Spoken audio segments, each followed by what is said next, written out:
Bueno, esta es la segunda mesa sobre el 13 de septiembre, que fue una jornada que dejó a todos sorprendidos, porque en verdad ni el gobierno ni la oposición esperaban esto que pasó, ¿no? Y después se las vieron en figurillas para explicarse lo que pasó, ¿no? Ahora, la presidenta dio su opinión y Abal Medina, que es como el malo de la película, ¿no?, del gobierno, dio su propia opinión. Vamos a escucharla ahora.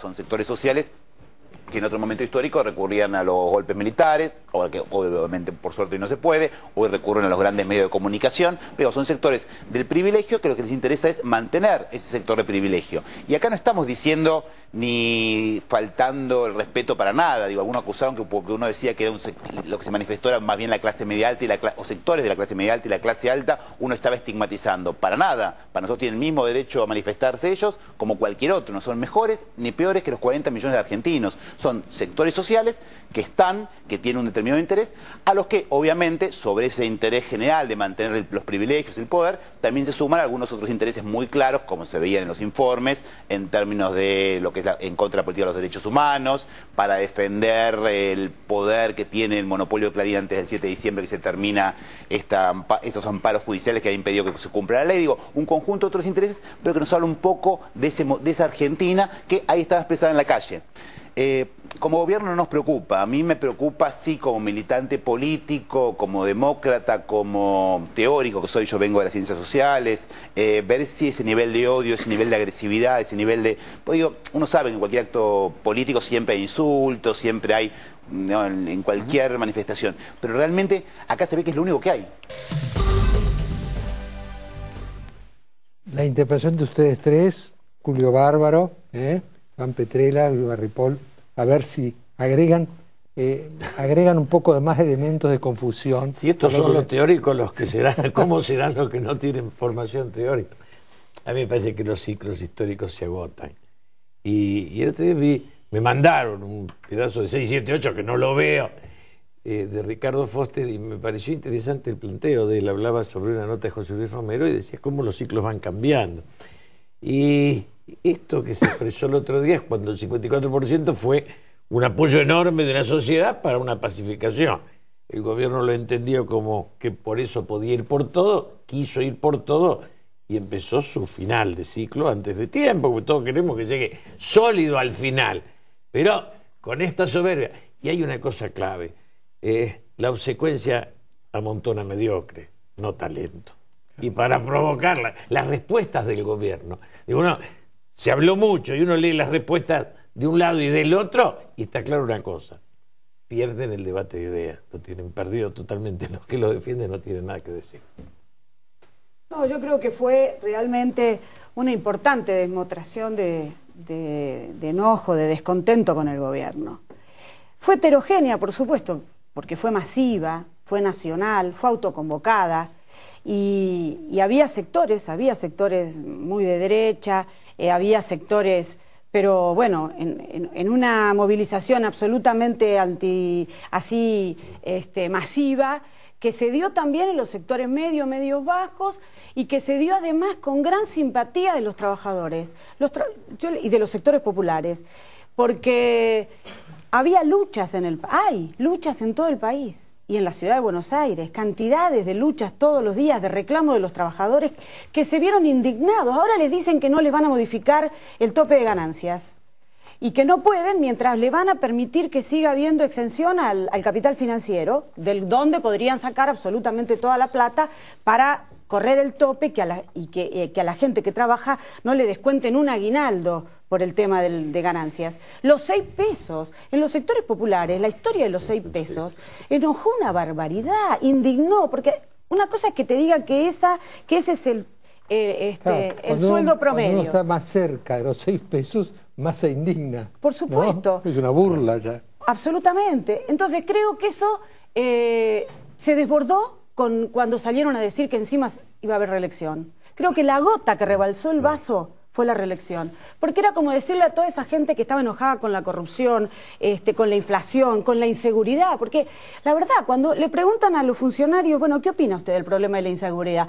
Y entonces ellos dicen, y todos estamos preocupados. Sí, todos estamos preocupados, pero ellos gobiernan. Entonces, creo que que todo eso era como decirle, bueno, 7 años más de esto. Yo creo que eso provocó una situación en ese sentido. Ahora, salieron a desacreditar, salieron a agredir a los sectores que se movilizaron, pero yo les aclaro que el 11 de octubre va a haber un paro y una multitudinaria movilización a Plaza de Mayo, convocada por la CTA, acompañada por los camioneros, por la Federación Agraria, por la FUA, por la FUBA, por las organizaciones sociales, por muchas organizaciones como nosotros, el MST, que es mi organización, que somos parte de nuestra corriente sindical de la CTA, va a ser multitudinaria. Entonces, vamos a ver qué inventa el gobierno para salir a justificar esa marcha. Y la verdad que yo le quiero decir a todos los trabajadores que nos están escuchando que se tienen que sumar ese día para que se exprese también, porque ellos se creen que es un problema de la clase media. Que está bien que lo exprese la clase media, pero de verdad, acá la bronca y los que padecen el modelo de este gobierno son los sectores populares y los sectores de los trabajadores. Acá hay algo un tanto histérico también en nosotros, en nuestra sociedad, porque pareciera que ahora todos nos tenemos que manifestar, o la indignación por este descubrimiento repentino de las ansias de un unicato, de la consolidación a través de la reelección, no hubieran estado presentes anteriormente. Julio recién dijo, en 2011 votaron por la pacificación, la gente votó mayoritariamente por la pacificación y entendieron mal. Ahora, Julio, antes de 2011 hubo 2008, hubo 2 plazas, no hubo 2 marchas. Pablo, no mezclemos velocidad con pintura. Esta actitud la tiene después del último triunfo. Si no, digamos, si no decimos la gente se equivocó, no. Esto, no. Y además se acabó el ciclo, se agotó el momento. Hay cosas, Menem pasaba lo mismo, hubo cosas que le aguantaban al 4º año, al 6º, y al 9º lo querían matar. Es un ciclo histórico. Y esto es lo que se va cambiando. Perdón que te toca. No, está bien. Digamos, yo no sé cuándo empieza esto, si empezó antes o si empezó después. Pero creo que está claro con la reacción del gobierno ante la marcha, es que la estrategia parece ser más de lo mismo o redoblar la apuesta, que sería más de lo mismo. Porque lo que mostraron en Valmedina, por un lado, es una de las estrategias típicas que ha sido del gobierno en los últimos años, que es el maniqueísmo, que es dividir la sociedad entre buenos y malos.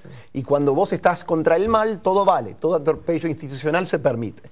Y por otro lado, la otra cosa que han hecho es seguir diseminando lo que es realmente una epopeya falsa. Vos lo dijiste, Vilma, de tu manera. Este gobierno dice, en reacción a la marcha, que ningún gobierno hizo tanto por la clase media. Y es cierto que asumen con un 54% de pobreza y hoy la pobreza ronda entre un 20 y un 25%. Pero también es cierto que cuando asume el menemismo, la pobreza rondaba el 50% y a los 3 años después estaba en el 18%. Menem no fue un genio que creó clase media. Recuperó clase media después de una crisis, después de la hiperinflación. Lo mismo sucedió con este gobierno. El trimestre antes que asumiera Néstor Kirchner, la economía crecía a un 13%, Dualde, y la inflación era de un 1%. La realidad es que toda América Latina creció, y sin acumular problemas estructurales como nosotros, la inflación, el déficit energético, la falta de infraestructura, la falta de inversión. Nosotros crecimos, pero no nos desarrollamos, y mientras sigamos mintiéndonos, mientras sigamos con el autoengaño, y mientras sigamos dividiendo la sociedad, va a ser imposible construir un país a futuro. Ahora, duplicar la apuesta fue un signo de Néstor Kirchner cuando asumió. Duplicar la apuesta fue una metodología del gobierno siempre. Duplicar las apuestas, estigmatizar al enemigo, crear enemigos permanentemente, ir cambiándolos, fue una estrategia de siempre. ¿Por qué no, digamos, yo no digo que la gente votó mal, Julio, no quiero de ninguna manera llegar a esta conclusión, pero el diagnóstico es muy fácil con el diario del lunes. Ahora me refiero, ahora están los trabajadores indignados, la clase media indignada, la clase alta indignada, pero esto es un producto nacional y popular de las últimas elecciones que fueron en octubre. Acá la sociedad marchante va a tener que demandar nuevos liderazgos para llegar a satisfacer esta demanda insatisfecha de hoy. Pero Sí, se pero acabó vieron- esto, y esto se acabó. Después si viene otro, esto se acaba solo. No se acaba porque viene otro. Cuando se te acaba el ciclo, a Menem se le acabó solo. Perdón, que te tocó. No, lo que decía es que hubo señales. Hubo una plaza multitudinaria convocada por Moyano, hubo un paro nacional con cortes convocado por la CTA, hubo un repudio generalizado frente al accidente de Once y frente a todo el desastre que significan el tren y los servicios de transporte. Y creo que a eso el gobierno le respondía por cadena nacional. Y entonces, a medida que la gente reclamaba, el gobierno endurecía su discurso, cada vez más sordo, cada vez más soberbio y agrediendo a todo el mundo. Mira, cuando los docentes salieron a pelear, Cristina agarró la cadena nacional y les dijo vagos. Y cuando además se discutió todo el tema del impuesto a las ganancias, que se discutía porque era una consigna que movilizaba, salió por la cadena nacional a decirle que todos los que se negaban a que le descuenten eso de ganancias éramos egoístas. Claro. Eso fue acrecentando, llevando toda esta situación que se generó hoy. Entonces, tampoco salió de la nada. Pero se la votó, Vilma, en una campaña donde no existió un pronunciamiento ni un debate de la Presidente. Pero... No, lo que quiero... No, No entiendo a dónde vas, Pablo. No, es que yo tengo... No entiendo dónde vas. ¿Dónde voy? Es ¿por qué ahora y no antes? Es la pregunta. Esa Quiero decir. pregunta ¿Sabe no, dónde? se No. la hace el ser humano. ¿Sabe? No voy a No, hacer pero- ganar el partido y pero lo hay perdí. una respuesta. Sí, sí, Julio. pero hay un Pablo, tema. Julio, pero hay una ¿sabe dónde voy? respuesta, sí. ¿Sabe dónde voy? No. Voy a que Moyano hoy es rubio de ojos celeste y qué tiene que ver? ayer para mucha Eso clase, es la humanidad, para mucha, Pablo. está bien, pero ¿Hay para algún lado del mundo que no sea así? No No, entiendo. no. Berlusconi lo votaron y lo echaron. lo que quiero saber es que Echaron al socialista, lo echaron. lo que quiero saber es esta clase media indignada de hoy, esta No, clase alta, Pablo. ¿qué le va a demandar al Moyano que se No, está proponiendo pero, Pablo, como alternativa Pablo, para este la mismo humanidad gobierno? anda Por así, ejemplo. la Yo humanidad creo anda así. que el fin del No sé modelo, qué vamos a inventar. el desgaste el desgaste que tiene el modelo de los Kirchner y el fin tiene que ver con la llegada de la crisis capitalista al país. Tiene que ver con eso y entonces el gobierno decidió lo que Cristina llama la sintonía fina, que es el ajuste. Bien, perfecto. Y el ajuste lo aplica, lo baja a las provincias, tiene a la gente de rehenes en las provincias y entonces la respuesta también es en las provincias. Pero en esta movilización fue contra Cristina, fundamentalmente. Pero fueron le contra agrego- Moyano, contra Macri, contra Scioli, contra De la Sota. Le agrego a lo que dice Irma. Este gobierno dice que no ajusta, no es cierto, terceriza el ajuste. Terceriza el ajuste a las provincias. Ahora, la crisis capitalista, en mi opinión, Irma, que vos hablás en este caso, es una crisis en la Argentina autoinfligida. Si no somos parte del sistema capitalista mundial.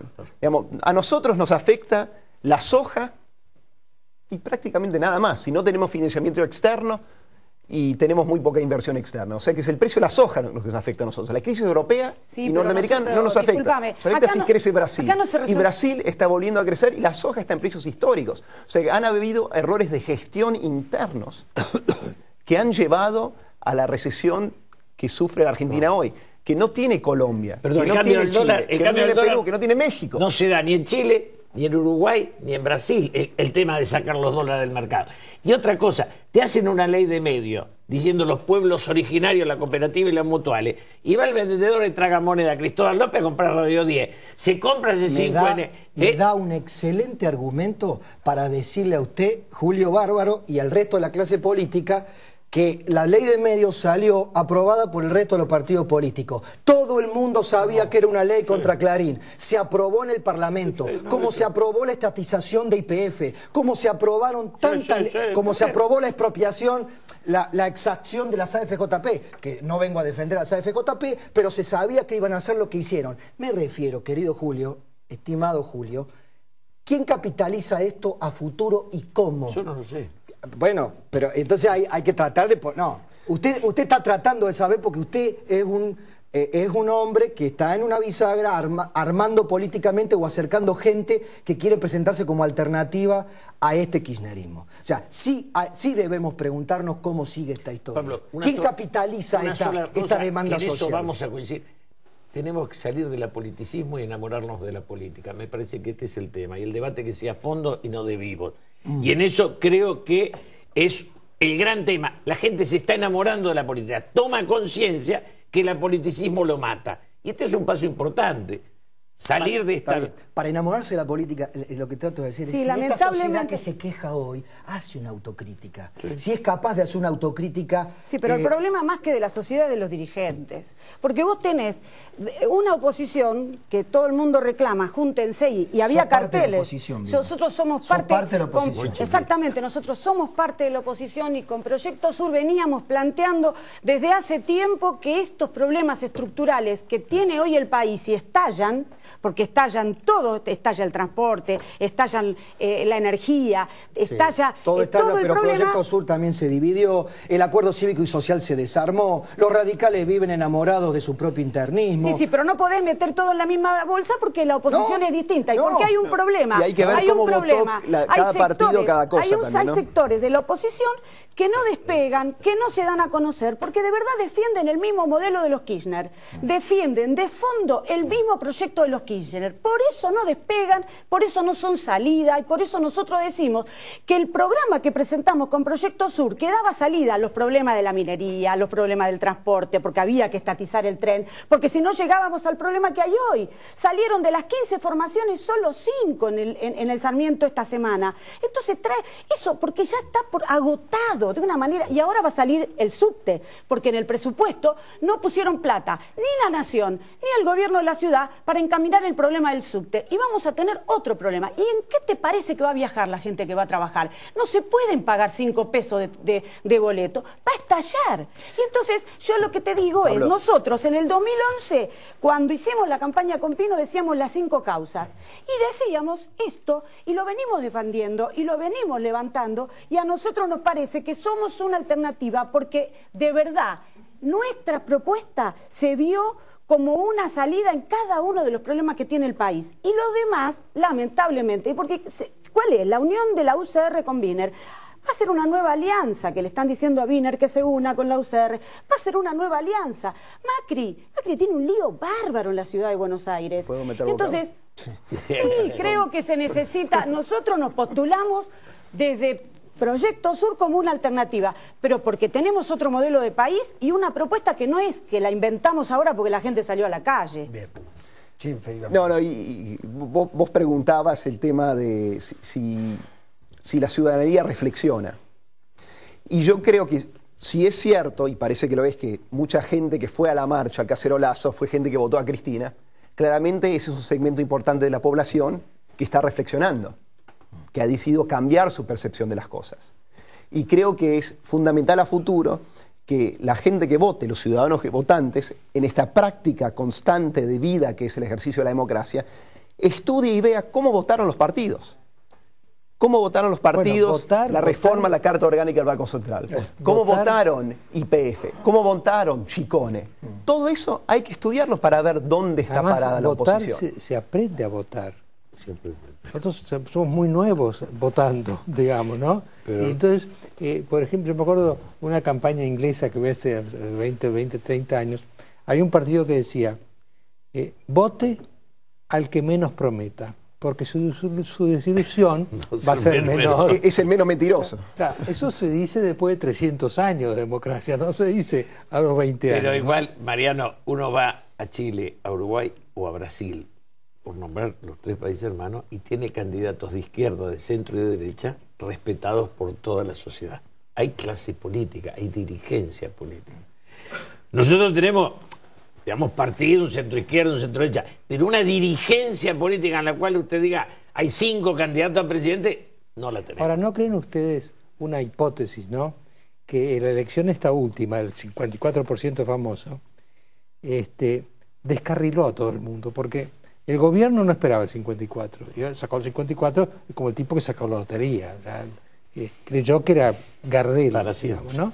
Y del otro lado la oposición se deprimió tanto con lo poco que tuvo que se borró sola.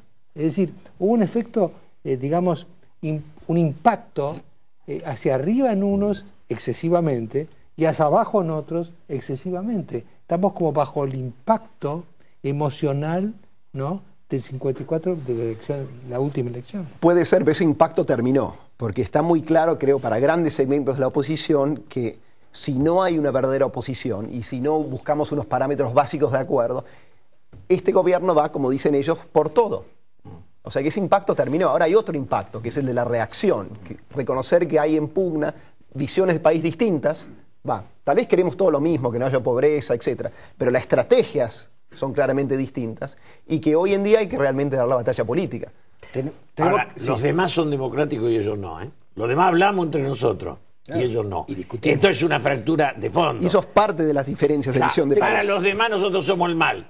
Para nosotros, cada uno de nosotros es una opinión. Es distinto. Tenemos que hacer una pausa ahora, Mariano, pero quería preguntarles a propósito, ya que empezamos a debatir cómo sigue la oposición.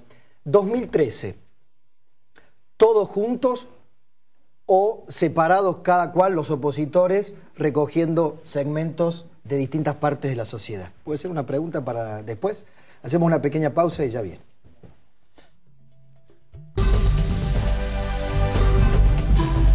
Bueno, yo me asusto un poco, debo reconocer, cuando se proclama que un ciclo termina. Porque yo pensaba, en 2009, que el ciclo K terminaba. Y Jacobe, me acuerdo, me dijo acá en un programa, Mariano, no se haga ilusiones, el ciclo no terminó. No terminó, claro. Entonces ahora quizá estamos pensando que hay un ciclo que se termina y no se termina. No. En eso yo discuto porque uno puede ser acelerado y verlo antes de tiempo. Con Vera nos pasó 2 veces. Ahora, agonía tenemos varias. Ahora, un día nos morimos. Digo. Sí, yo creo que el tratamiento es importante. Yo les decía, si Cristina sigue sorda y no quiere escuchar los reclamos de la gente, que es lo que nosotros decimos, acelera todos los tiempos. El gobierno tiene que saber que acelera todos los tiempos y entonces empieza a ser urgente hacer crecer, hacer conocer una alternativa política a este gobierno que se vaya construyendo y que vaya haciendo conocer sus propuestas cada día más frente a los problemas que se van a agudizar, porque el problema de la energía se va a agudizar, porque el problema del transporte se va a agudizar, como les decía recién, porque el problema de la pobreza se va a agudizar y porque además han decidido pagar la deuda. ¿Por qué se creen que le sacan los dólares hasta al pequeño ahorrista o el que va a viajar? Porque se gastaron todo y ahora, es decir, ataron todo con alambre y ahora no tienen plata ni para el alambre. Pablo, entonces, ese es el problema. La pregunta tuya era, ¿unidos? ¿Juntos o separados? Yo creo que tienen que ir juntos por pensamiento, pero separados por tendencia.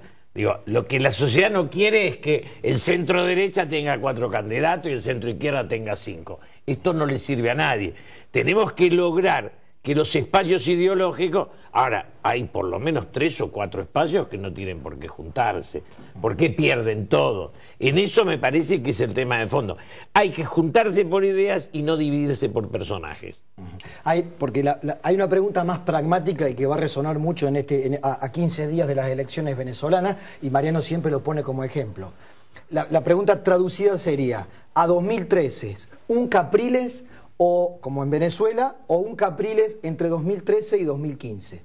¿No? Digamos, un Capriles significa la puesta en acuerdo de toda la oposición de un candidato para dirimir las presidenciales. Lo importante, porque en Venezuela y acá, no es necesariamente que pierda el gobierno, que le surja un rival, que haya en el país 2 alternativas de peso, gane quien gane, porque en las democracias bipartidistas, una vez se gana uno, otra vez se gana el otro. Sí, pero el proceso en América Latina, incluso Brasil, que ustedes dicen, no fue de que una vez ganó uno y otra vez. Es decir, hubo un proceso de cambio de lo que el bipartidismo cayó. Claro. Y acá en el 2001 se cayó, salió golpeado, herido todo el régimen político. En la UCR prácticamente no se pudo reponer, el peronismo quedó hecho 3, 4, 5 peronismos, depende de quién venga y cómo vienen, y no se han logrado reponer, y la gente busca herramientas nuevas, y yo le digo a la gente que las siga buscando, porque de verdad, si piensan que hacer una nueva alianza, que ya aprobamos esa salida, o si piensan que la suma de el PJ más algún sector de Macri, más un sector del PJ, y entonces otro sector... Ya gobernaron y ya vimos, llegamos hasta acá, entonces por eso nosotros nos proponemos como una alternativa de cambio, porque tenemos un programa, porque tenemos candidato, Pino, yo misma, o en la capital Alejandro Bodar, un compañero nuestro que es diputado de la ciudad, Y nos proponemos porque justamente vinimos y vamos a ir hacia adelante construyendo y además acompañando a los que reclaman, porque hay que probar, en la cancha se ven los pingos, y yo creo que si se aceleran los tiempos como parece, porque de verdad el gobierno no está dispuesto a resolver los reclamos de la gente, estos reclamos no, porque el de corrupción, por ejemplo, tendrían que bajarlo al vicepresidente, la verdad, tendrían que arrancar por ahí si quisieran, son todos funcionarios millonarios. La gente se muere de hambre, ellos le pegan por el traje a la gente que se moviliza y ellos son todos funcionarios millonarios. Sí. No, bueno, yo iba a agregar, digamos, el PRO claramente también está trabajando para armar una alternativa nacional. Y creo que hay un par de datos interesantes en relación al 2015. En el 2015, el 50% de la gente que vota va a tener 40 años o menos. Esto sin el cambio, si es que se vota a los 16. El 50%, 40 años o menos. Tenemos una nueva generación en la Argentina de dirigentes que han vivido siempre en democracia, que siempre han votado. O sea que hay una esperanza, creo, de la emergencia de una dirigencia más acorde a lo que es el espíritu de la democracia, el diálogo, del acuerdo y del debate entre amigos tal vez y opositores, pero no buenos y malos. ¿Creen en serio que, como insinúan los diarios este fin de semana, Julio, fundamentalmente por su conocimiento de causa, archivan el proyecto reeleccionista y la reforma de la Constitución? Yo creo que lo archivó la gente y ya está. Además, por más que tengan en cuenta deformada, porque ellos tienen las encuestas que le sacan, lo que sacan de la inflación se lo ponen a Cristina y da más o menos. Pero me parece que por más si alguna encuesta lo lleva a pensar seriamente que en eso sí el 70% de la sociedad está en contra. Es decir, creo que hace un mes teníamos miedo de que el proceso siguiera derecho, todos, cada uno en su lugar. Y después de la salida de la gente volvimos a confiar en lo más importante, que es la expresión de la gente. No era que teníamos nosotros bronca, la tenía la sociedad. Después veremos si es más centro-izquierda o más centro-derecha. No está resuelto eso. Pero que no quiere la continuidad y la eternidad y esta manera de uso del poder. Y la cadena oficial es piantavoto para el gobierno. Y los medios de ellos, porque están los medios de ellos y los medios de la realidad. Quieren terminar con los medios privados para ser todos de ellos, ¿no? Bueno, ese país es imposible. Yo la verdad no estoy tan seguro que hayan archivado el proyecto de la reelección, por dos razones. Por un lado, porque este gobierno que siempre ha confundido el gobierno con el país, ahora con el proyecto de la reelección confunde una persona con el país. Por eso yo le llamo esto el kirchnerismo mesiánico. Es una persona con el país. Ahora, si uno ve la reacción del gobierno ante la marcha, que fue la de que son destituyentes o es la clase media acomodada, que están bien vestidos, les interesa más Miami que San Juan, significa que ellos están despreciando la opinión y la relevancia de la gente que marchó. Y si es así, que esa gente haya marchado en contra de una RR, no importa. Pero también yo opino que está atrapado el gobierno en el tema de la reelección. La mayoría de la gente le ha dicho que no, y en la plaza, insisto, el 11, la presencia masiva de los trabajadores le va a decir también que no al modelo, a la medida y a la reelección. Sí. Pero tienen un problema. El kirchnerismo es Cristina.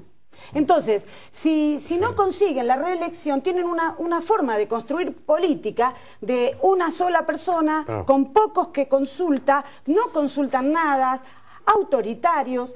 La verdad, entonces con esa situación van a tener un problema para salir de su propia trampa de reelección. Ahí Santa Cruz es un adelanto. Es la mirada, sí. Sí, uno ve lo que pasa en Santa Cruz y es el país que nos quieren dejar. Pero yo, Mariano, el día que me invitaron a hablar por la ley de medios, y fui al Senado, y me acerqué a 2 senadores y le digo, ¿van a cambiar algo? Me dijeron, no podemos cambiar nada.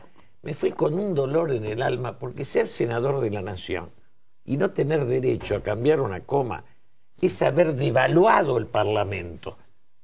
Como también cuando uno ve la justicia, digo, el autoritarismo, el personalismo llega a tal punto que la lealtad a la persona es lo único importante. Y el aplaudidor es un ministro, un secretario de Estado, un gobernador, que se devalúa en ese acto. Su dignidad baja unos cuantos. Es el primer gobierno que tener un cargo no dignifica, sino que empobrece. ¿Y en qué quedó aquello de ustedes, los peronistas, Julio? De los peronistas acompañamos hasta la puerta del cementerio, pero no entramos. ¿Sabe por qué se lo pregunto? Porque después de lo que pasó con estas marchas, ¿cree que gobernadores peronistas, intendentes peronistas que hasta hoy venían aplaudiendo puedan empezar a tomar nota, como dicen los diarios, que los que le frenaron el proyecto reeleccionista, los que dijeron no a una contramarcha acá, son los peronistas Pablo, verdaderos? El poder tiene dos cosas: el dinero que da el Estado y los votos que refleja abajo. Cuando el gobierno, el presidente, pasó con Menem, empieza a pasar ahora, en lugar de aportar votos, los pianta, empiezan a rajar todos. Es lo que dijo Peralta. Usted, las declaraciones, quiero recordar simplemente para poner en contexto, el gobernador Peralta de Santa Cruz, digo, es un laboratorio. El gobernador Peralta de Santa Cruz dijo, en esta cruzada que ahora tiene contra el propio kirchnerismo, el internismo del Frente para la Victoria, cuando se den cuenta que no tienen la reelección, van a salir todos corriendo. Sí. ¿No? Diciendo esto de los aplaudidores de hoy y todo lo que le tienen Que la son vela. leales al que viene, van a ser leales al que va a venir, ¿o no? Sí, Son lo que leales pasa siempre Siempre. a alguien. La lealtad. Sí, pero cada vez se les recortan más las posibilidades y la gente cada vez pide más, como decimos en Proyecto Sur, democratizar la democracia. Porque de verdad se pide más que los políticos dejen de ser millonarios, enriqueciéndose desde un puesto político y en el gobierno, como es el caso de Cristina, que multiplicó su capital por 8 gobernando. La gente quiere que ganen menos, nosotros proponemos que ganen como gana un director o de una escuela, queremos que además puedan ser revocables si no cumplen. Para hacer todo eso, Vilma, y una pregunta, para hacer todo esto, esta indignación argentina, versión criolla, ¿no debería también dirigirse hacia la justicia? Porque acá hay artículos formidables. La corrupción, un proceso por corrupción dura 14 años. Hay estadísticas recientes que muestran cómo no se condena la corrupción. Porque 11 existió, ahora se sabe que Sirigliano parece que desvió dinero de lo que cobraba para comprar objetos suntuosos. Digo, ¿dónde están los jueces de la República? Porque si no, Julio, vamos a volver a seguir marchando. Y hay algunos que se van a hacer los distraídos. Contra nosotros no es contra Cristina. Por eso, como parte de eso de democratizar, hay que elegir a los jueces por voto popular para poder sacarlos. No puede ser que los jueces sean jueces de por vida, porque son como después, son agentes de la trata, son agentes del delito, son socios del gobierno, dejan correr la corrupción y una manera, lo que decías vos, Vilma, de democratizar la democracia es un mayor equilibrio entre los poderes. Y acá pasa también por aprender a votar y que la ciudadanía aprenda el ejercicio de la democracia. Digamos, es muy típico en un país como Estados Unidos, por ejemplo, que uno vota, por ejemplo, un presidente demócrata y muchos votan al Congreso a los republicanos, para que haya un equilibrio entre los poderes. Acá se puede pasar lo mismo, ¿no? Uno corta boleta y te aseguras de que tengas un presidente de un partido y no necesariamente controle absolutamente el Congreso. 30 años votando. Sí, pero además vos le estás diciendo también a la gente... Me entiendo, pero es parte del proceso del aprendizaje de la democracia. Ahora, cuando se vaya, no es solamente votar, pero es un elemento, importante. Y cuando no le cumplen lo que dijeron, la gente espera un tiempo y cuando ya eso le liquida sus posibilidades de vivir, su nivel de vida, de educación, sale a la calle y eso es lo que va a hacer el 11. Por eso Vilma, insisto, estoy en desacuerdo con vos. Pero también busco soluciones institucionales. Habría que pensar que se sale a la calle por mamá Cristina o contra mamá Cristina. Y esto es una ironía, por supuesto que adrede. Siempre es contra mamá Cristina o papá fulano o papá mengano. Por eso digo, ¿cómo se hace para que la indignación le llegue a los jueces? ¿Cómo se hace para que la indignación se impregne de esta indignación argentina las otras instituciones? Pablo, sin ningún golpe bajo, pero empieza a darse que aquellos que le erran y transitan un camino equivocado, la sociedad los empieza a expulsar de su seno. Quiero decir, la sociedad empieza a tomar algunos rostros impresentables como realmente... Ollarvide se da el lujo de alquilar un anillo por $7.000 y seguir juzgando las causas de corrupción. No podría comer en un restaurante. Pero por eso es importante probar a las alternativas qué decimos de todas estas cosas. Porque nosotros venimos peleando. y proponiendo exactamente eso, que se puedan votar los comisarios para terminar, para que le rindan cuenta a la gente y empezar a encaminar el control por el tema de la seguridad, que son los responsables, son socios del delito. En el tema de los jueces hay temas puntuales. Tenés el problema de los jueces subrogantes que dependen absolutamente del Poder Ejecutivo, y tenés el Consejo de la Magistratura que no funciona como debe, claramente, porque domina el gobierno. Está bien, pero no se desmantelaron. Y parte de este proceso es uno de los grandes temas pendientes de la democracia argentina, que es la creación de una cultura democrática. Y lo que vos decís, Vilma, que estoy de acuerdo, requiere eso, requiere también la creación de una cultura democrática. Sí, pero y sin eso de dirigentes es muy difícil reformar las y instituciones. peleen porque se pueda conseguir. También, y eso lo están haciendo ustedes y lo estamos haciendo nosotros también. Sur, estoy de acuerdo. Decimos exactamente eso porque tienen que ver con la inseguridad, tienen que ver con la corrupción y tienen que ver también con los derechos de los trabajadores, porque la presidenta sacó una ley de RT ahora, que tiene que ver con que los trabajadores se mueren 20 por día por los problemas de inseguridad en los lugares de trabajo, al servicio de la Unión Industrial Argentina, ¿me entendés? Entonces eso es lo que no va más. Este centralismo de poder, cuando este gobierno termine su ciclo, va a haber lastimado profundamente a la justicia y al legislativo. Y me parece que eso ya está fuera de discusión, porque el personalismo tiene eso, devalúa a los demás poderes porque tienen que obedecer, y al obedecer se degradan, punto. Les agradezco muchísimo a los tres.